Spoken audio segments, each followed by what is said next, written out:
Est-ce que vous aimez les clopes? Est-ce que vous aimez l'amour?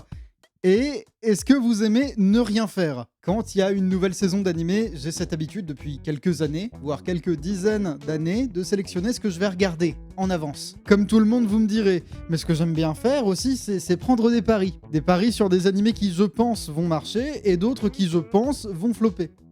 J'ai un problème avec les jeux de hasard. C'est pour ça que c'est toujours une émotion quand, au moment où tout est sorti, je m'aperçois que je me suis trompé depuis le début. Et qu'il y a des animés qui existent, que j'aime beaucoup, mais sur lesquels j'aurais pas parié un sou. Et qui vous plaisent, vraiment énormément. Cette vidéo parle d'un de ces animés, Smoking Behind the Supermarket with You, l'animé de 2026, qui est vraiment très bien foutu. Vous avez été plus malin que moi sur ce coup-là, bravo à vous. Smoking Behind the Supermarket with You, c'est initialement un manga, une comédie romantique / tranche de vie. C'est la rencontre entre Yamada, la caissière, et Sasaki, le salaryman japonais désabusé. C'est gris, ça pleut, ça clope et ça clope derrière le supermarché. Sasaki apprécie énormément Yamada, la petite caissière souriante et sympa du Lidl, sauf que Yamada, c'est pas vraiment Yamada. Non, l'air sympa, le sourire et la petite voix, c'est un masque. En vérité, Yamada, c'est une jeune femme très normale, un peu triste, pas souriante pour dessous, qui clope pour se sentir vivante dans ce monde morne, aigri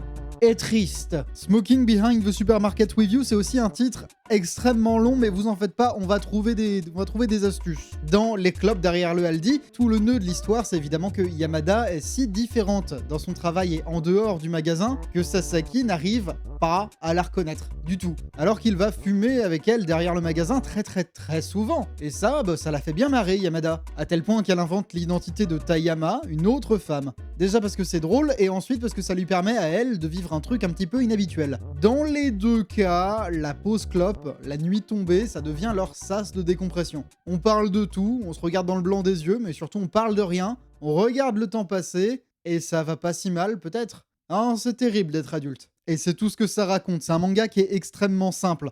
Il y a une 60aine de chapitres à l'heure actuelle, ça fait tout juste une dizaine de volumes. Et ça raconte que ça. Quand Asahi Productions a annoncé être sur le projet, je me suis dit, pourquoi pas? Ils avaient déjà fait du beau boulot sur les Magical Girls Sadomaso, là, et sur Medaka Box, il y a 11 ans. Alors pourquoi pas? Soyons honnêtes 5 minutes, j'attendais absolument rien. Sauf que contre toute attente, Asahi Productions a signé le meilleur animé qu'il nous ait jamais proposé. Smoking Behind the Supermarket with You, c'est l'animé le plus populaire de sa saison, de maintenant. Enfin, pas vraiment, il est deuxième, juste derrière Mushoku Tensei saison 3, qui est sans doute très bien, je suis très content pour vous, mais les isekai et moi, c'est malheureusement pas possible. Alors que les clopes, oui, ça c'est ma culture, ça c'est mon gaming. Les clopes avec toi derrière le carouf, c'est un animé, donc de 2026, qui a cette particulier que c'est pas vraiment un foudre de guerre, techniquement. Ah non, mais c'est beau, c'est propre, mais c'est vraiment pas une production qui va aller chercher la suranimation. Le plan magnifique, le truc en plus. La séquence dont on parlera dans 10 ans. Non, c'est pas un animé dont on verra des clips partout apparaître, et c'est normal. Là où un Yanni Neko a absolument cherché à ouvrir vraiment le cadre de l'image, à aller toujours plus loin qu'un gag manga, à sortir du cadre, là non, pas du tout. Les clopes derrière le Super U, c'est l'inverse. Tout ce que tu vois, tout ce que tu vis, tout ce que t'entends, ça ne sert qu'à t'amener dans le même endroit. Encore, et encore, et encore. Tout le quotidien, tout ce que vivent les personnages, toutes les épreuves, toute la tristesse par laquelle ils passent, ça ne sert qu'à les ramener éternellement derrière le supermarché. Et c'est très malin. Parce que ce qui compte dans les clopes avec toi derrière moi, c'est le retour dans ce qui est vraiment un non-lieu minuscule, l'arrière d'un supermarché assez banal. C'est un non-lieu au sens de Marc Auger, tu vois ? C'est-à-dire que l'arrière d'un supermarché, c'est tout naze, c'est pourri, il se passe rien. C'est ni identitaire, ni historique, ni relationnel en principe. C'est pour ça que l'animé avance toujours dans le flou. C'est ultra sobre, déjà, et ensuite, c'est vraiment des décors limités. Sauf que ce n'est pas une contrainte. C'est vraiment ça que l'anime raconte. Tout est toujours très lent, avec des angles de caméra dans des vues extrêmement frontales. T'as très peu d'effets de style. C'est une réalisation qui veut vraiment faire sobre. Et donc comprenez ma surprise quand j'ai découvert que l'anime fonctionnait, surtout sur vous. Non, mais je suis surpris en bien, c'est vraiment super chouette, je le regarde, j'apprécie énormément. Mais je suis surpris. La qualité des 6 épisodes sortis jusque-là est très bonne et surtout très égale d'un épisode à l'autre. C'est une série très solide dans l'ensemble. L'analyse que je vais faire peut s'appliquer à n'importe quel épisode, mais moi en l'occurrence j'aime bien le 5.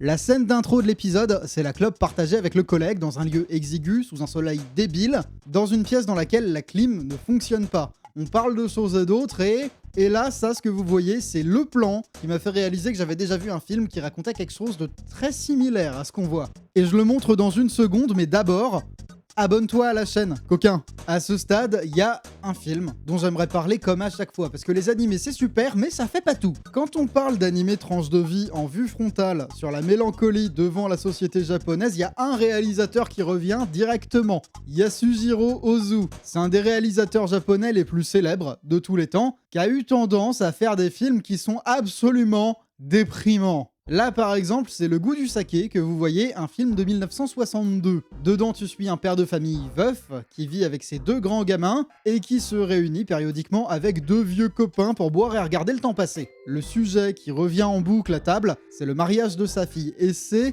démoralisant. Comme très souvent chez Ozu, les thèmes, c'est la solitude, l'érosion de la famille et la mélancolie face à l'éphémère. Ça va vous ? Non, moi ça va super. Est-ce que vous avez déjà expliqué à un enfant qu'un jour le soleil il allait... Bah tu sais quoi.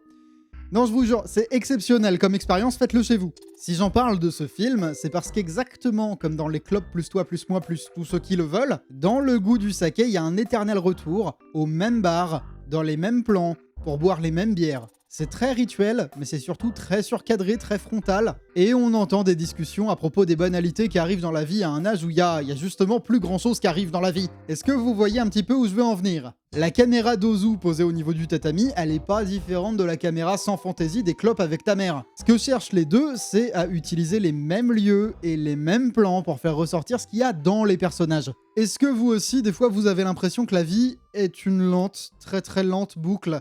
Une boucle absolument terrible. Et c'est comme ça qu'on voit que les clopes derrière le mammouth, ça fonctionne vraiment très bien. On passe l'intro, on passe le générique, on est à l'épisode 5, et dès 3 minutes 40, on peut passer du temps à regarder des plans quasi fixes dans lesquels ce qu'est animé, c'est pas les personnages. En tout cas très peu. Dans les clopes derrière ED, t'as vraiment énormément de plans contemplatifs, genre là et à 5 minutes 9, dans lesquels c'est la fumée des clopes qui est plus animée que le reste. C'est brutal mais c'est réconfortant, je commence à comprendre ce que vous vouliez dire avec ça. Les épisodes des clopes sont découpés en segments de 7 minutes. Par là, t'as jamais de conclusion sur les personnages qui rentrent chez eux. Tout finit toujours par des plans très fixes et très larges, très gris. Je pense pas que ce soit génial de vivre comme ça. Cela dit, cet animé il est extrêmement réconfortant.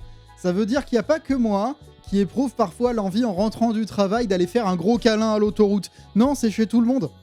Et j'apprécie d'avoir un animé qui me le montre. L'épisode 5, il a ça aussi de particulier que le second segment, qui commence aux alentours de 7 minutes, c'est une boucle. On a un animé qui a pour thème principal le retour dans le même lieu pourri, qui fait une boucle sur les mêmes plans du quotidien. Toutes les images que tu vois, elles sont grises, elles sont pas sales comme dans Yanineko, mais elles puent la clope. Elles empestent le café soluble froid. Et j'ai vérifié, mais les clopes là, elles n'existent pas. C'est pas une vraie marque, c'est pas un placement de produit, mais c'est dommage, ça aurait été le moment. Non. À la place, t'as un montage en vitesse croissante, sur les mêmes plans au réveil, encore et encore, avec une accumulation elle-même croissante de clopes et de déchets. Il y a la musique de fond très joyeuse qui vient déjouer le truc. Il y a de toute façon pas beaucoup de silence dans cet animé, mais si tu l'enlèves, oh, c'est déprimant. Et parenthèse, mais de dos et les cheveux décoiffés, j'ai l'impression de voir Toji de Jujutsu Kaisen. C'est donc ça qui se serait passé s'il avait trouvé un travail de bureau. Évidemment, la boucle est brisée par une rencontre avec Tayama pour fumer des clopes derrière le supermarché, avec toi. Et avec la photographie aussi, c'est la nuit, il pleut toujours, mais il y a une lumière un petit peu réconfortante quand même, pour la première fois de la séquence, vers 12 minutes et 39 secondes. Non mais c'est un petit peu gros comme ficelle, j'entends la critique, mais c'est vraiment pas mal amené du tout. Et puis je vous dis ça, mais t'as une augmentation progressive de l'intensité des détails de la photographie, qu'en fait au final une scène réellement élégante. Et puis ça finit sur le beau temps qui revient, sur une journée de congé. C'est très élégant, c'est très joliment fait, et surtout ça prouve aux spectateurs que t'as pas forcément besoin de faire des explosions qui transforment des murs en petits cubes pour faire un bon animé. C'est pas une condition de réalisation d'un bon animé. La dernière séquence de l'épisode, qui démarre sur les coups de 16 minutes 30, elle se fait en 4 temps. Dans un premier, t'as une conversation de petites choses et de banalités en chant contre chant sur un décor très habituel. C'est pas forcément ça qui m'intéresse, même si la vue du dessus sur un bol de ramen industriel un petit peu nul, elle est très drôle. Non mais surtout j'ai l'impression que le portable il est immense à côté, mais c'est peut-être que moi. Non, moi ce qui m'intéresse c'est plutôt la fin de la deuxième scène, qui va se connecter directement à la troisième. Un gros plan très lent sur un paquet de clopes qui vient se répéter en plus mélancolique sur l'écran d'après, avec un saxophone un peu triste en fond. Et toujours la même lumière qui te rappelle qu'à un moment, tu devrais aussi rentrer chez toi, même si personne sait trop comment. Et ben voilà, pour une fois, j'ai réussi à faire une vidéo courte, j'ai réussi à pas trop dériver et je suis très content. Merci beaucoup. Je ne sais pas si vous croirez en ma sincérité, mais ça l'est. Je suis émerveillé que les clubs derrière le Franprix soient allés si loin. C'est une victoire pour la sobriété. J'apprécierais que l'animé me brise pas le cœur, comme Ozu m'a brisé le cœur avec la fin du goût du saké, avec cette image-là. J'aimerais croire en la romance, j'aimerais croire en l'amour, parce que si on n'a pas ça, à quoi bon? Je vous dis à la prochaine fois, peut-être bien pour parler de Dungeon Meshi. Allez, bisous tout doux.